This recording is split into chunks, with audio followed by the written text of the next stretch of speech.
കുഞ്ഞുമായി പുഴയിൽ ചാടി ആത്മഹത്യ ചെയ്ത കണ്ണൂർ സ്വദേശിനി റീമ മരിക്കുന്നതിന് മുമ്പ് ഭർത്താവ് കമൽ രാജുമായി നടത്തിയ ഫോൺ സന്ദേശം പുറത്ത്. വെങ്ങര ചെമ്മല്ലിക്കുണ്ട് പാലത്തിൽ നിന്ന് പുഴയിലേക്ക് ചാടുന്നതിന് മണിക്കൂറുകൾ മുമ്പാണ് ഭർത്താവുമായി നടത്തിയ ഫോൺ സംഭാഷണമാണ് പുറത്തായത്.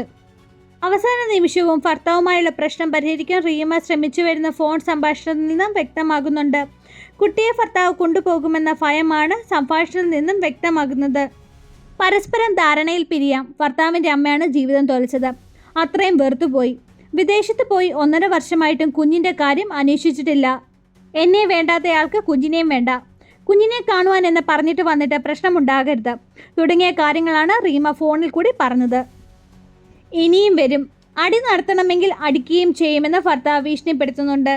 സ്റ്റേഷനിൽ പോയി സംസാരിക്കാമെന്ന് റീമ അഭ്യർത്ഥിക്കുന്നതും ജീവനുള്ളിടത്തോളം കാലം കുഞ്ഞിനെ നിങ്ങളുടെ കൂടെ വിട്ടയക്കില്ല റീമ പറയുന്നതും ഫോൺ സംഭാഷണത്തിൽ നിന്ന് മനസ്സിലാകും. മാത്രവുമല്ല, അങ്ങനെ ഒരു സാഹചര്യം വന്നാൽ കുഞ്ഞിനെയും കൊണ്ട് ഞാൻ മരിക്കുമെന്ന് റീമ മുന്നറിയിപ്പ് നൽകുന്നുമുണ്ട്. റീമയുടെ വാക്കുകൾ ഇങ്ങനെ: ഒന്നും വേണ്ട, രണ്ടിലൊന്ന് തീരുമാനിച്ചിട്ട് പോകാം. വെറുതെ എന്തിനാ അങ്ങോട്ടും ഇങ്ങോട്ടും നേരം കളയുന്നത്? എനിക്കിനി ഇതിൻ്റെ പുറകെ നടക്കുവാൻ കഴിയുകയില്ല എന്നാണ് റീമ പറയുന്നത്.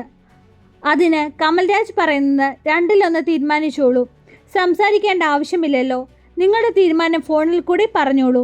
അപ്പോൾ റീമ പറയുന്നു, ഫോണിൽ പറയേണ്ട ആവശ്യമില്ല. എന്തു വന്നാലും കുഞ്ഞിനെ തരില്ല. അപ്പോൾ കമൽരാജ് പറയുന്നു, ശല്യമാണെങ്കിൽ ഒഴിവാക്കിയാൽ പോരെ, പ്രശ്നം തീർന്നില്ലേ?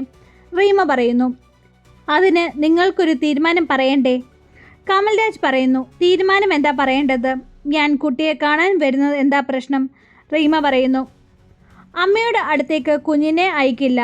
വൃത്തികെട്ട സ്ത്രീയാണവർ. കുഞ്ഞിനെയും കൊണ്ട് ആത്മഹത്യ ചെയ്യും. പരസ്പര ധാരണയോടെ പിരിയാം.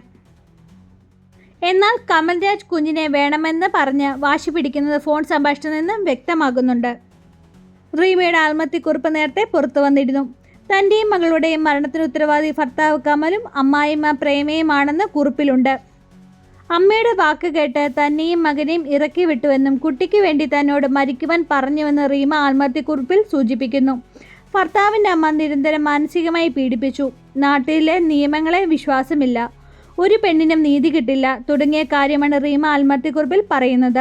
കഴിഞ്ഞ ദിവസമാണ് റീമയുടെയും കുഞ്ഞിൻ്റെയും സംസ്കാരം നടന്നത്.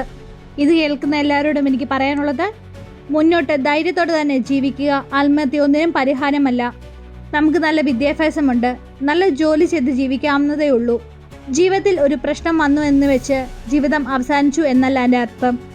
പ്രശ്നത്തെ അതിജീവിച്ച് നല്ല ജീവിതം നയിച്ച് മറ്റുള്ളവർക്കൊരു മാതൃകയായി മാറണം. അല്ലാതെ ആത്മഹത്യയെപ്പറ്റി ചിന്തിച്ച് ജീവിതം കളയവല്ല വേണ്ടത്. നല്ല കാര്യങ്ങൾ ചെയ്യുവാൻ ശ്രമിക്കുക.